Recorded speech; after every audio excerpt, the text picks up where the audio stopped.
chacun ses chiffres. On pourrait évoquer effectivement ceux des organisateurs, plus d'1 million de personnes, mais je me demande si vous vous rendez compte que nous sommes au 36e jour de grève et que, si on peut partir d'un autre chiffre, 60%, voire plus de la population continue de soutenir cette grève.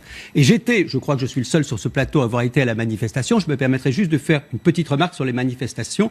Je suis admiratif du courage qu'il faut aujourd'hui pour faire une manifestation. Les violences policières encore aujourd'hui, on voit derrière nous des images extrêmement pacifiques, les violences policières étaient incroyables. Je me permets de le signaler parce que je ne me fais pas à l'idée de vivre dans un pays où on puisse matraquer, gazer, si vous permettez l'expression, autant de gens aussi facilement dans un contexte qui était pourtant extrêmement pacifique dans la plupart du temps. Donc, sachez une chose, c'est qu'aujourd'hui, manifester demande, moi-même, j'ai souvent dit, j'avais peur dans certaines manifestations d'aller, je n'y suis pas allé, je suis allé quand même aujourd'hui, comme je suis allé le 5 décembre. Heureusement, ça s'est mieux passé qu'à d'autres manifestations. Ne sous-estimez pas le fait que c'est très compliqué de manifester aujourd'hui en France. Le défenseur des droits se saisit de l'affaire de ce livreur à scooter mort après une interpellation policière à Paris. Jacques Toubon doit rencontrer d'ailleurs Emmanuel Macron. Aujourd'hui, ils aborderont le sujet, on l'imagine. L'affaire Cédric Chauviat, c'est un fait divers dramatique ou ça nous dit plus, selon vous? C'est terrible. C'est terrible, c'est vraiment l'affaire qui m'a mis hors de moi, mais qui m'a énormément peiné. Les images sont terribles, l'histoire est terrible, et surtout, elle vient, cette histoire, à l'issue de mois et de mois d'avertissement, d'histoires similaires d'ailleurs, hein, celle de Cédric, là, elle nous touche particulièrement parce qu'on a des éléments extrêmement précis, on arrive à y voir clair très vite, mais il se trouve qu'on a eu ce débat plusieurs fois déjà sur ce débat, et il se trouve qu'on a aujourd'hui une police qui est en train de tomber dans des méthodes qui ne sont pas dignes d'une démocratie. Même si je suis d'accord, on va attendre le déroulement de l'enquête. Et il se trouve que ce n'est pas la première fois. Adama Traoré, c'est la même histoire.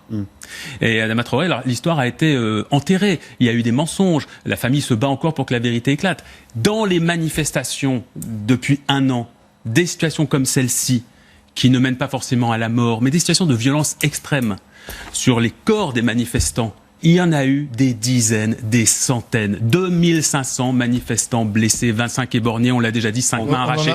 Mais il se trouve qu'il y a aujourd'hui, c'est un des avantages aujourd'hui d'Internet, de Twitter, des scènes aujourd'hui qui sont mises en ligne. Il faut vérifier s'il n'y a pas de mise en scène, la contextualisation, etc. Des scènes où on voit des citoyens lambda agressés par des forces de l'ordre lors d'un contrôle de police. Ces scènes se multiplient. Des forces de l'ordre qui ne portent même pas leur numéro d'identification, qui permettent ensuite, parce qu'on a tous ces cas-là où on a des éborgnés, tout, mais on peut pas retrouver les fautifs. Il y a je termine là-dessus, il y a eu des consignes qui ont été passées il y a plus d'1 an au niveau du ministère de l'Intérieur auprès des forces de l'ordre pour qu'elles deviennent effectivement violentes à l'égard des citoyens. Je laisse la responsabilité. Je trouve que ce serait de l'honneur de la police et de l'honneur de notre République de faire justement ce bilan peut-être de certains ordres ou certaines autorisations qui ont été données à la police dans un contexte particulier, qui est celui des Gilets jaunes et celui des Champs-Élysées. Voilà, c'est pas le cas en l'occurrence. Là, c'est pas le cas, justement, et qui s'est étendu à une attitude générale. Ce serait catastrophique. Donc c'est catastrophique pour nous, citoyens, pour la police bien entendu, mais pour nous. Parce que ça veut dire qu'il y a une défiance par rapport à ce qui nous protège, et par rapport au respect de la loi, et par rapport au maintien de l'ordre. Maintenant, de dire que certains ordres ont été sur une agressivité, soyez violents, on va dire, je ne le pense pas.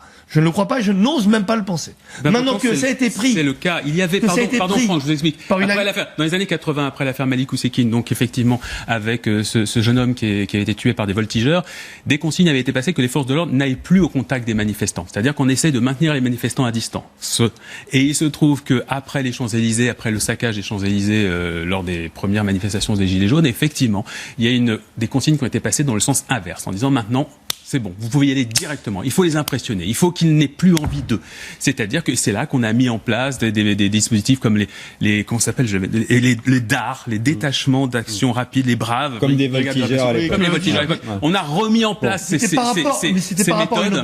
Le vrai débordement, et c'est là qu'intervient toute cette histoire, c'est le débordement en dehors on va dire, des situations où il y a une confrontation possible.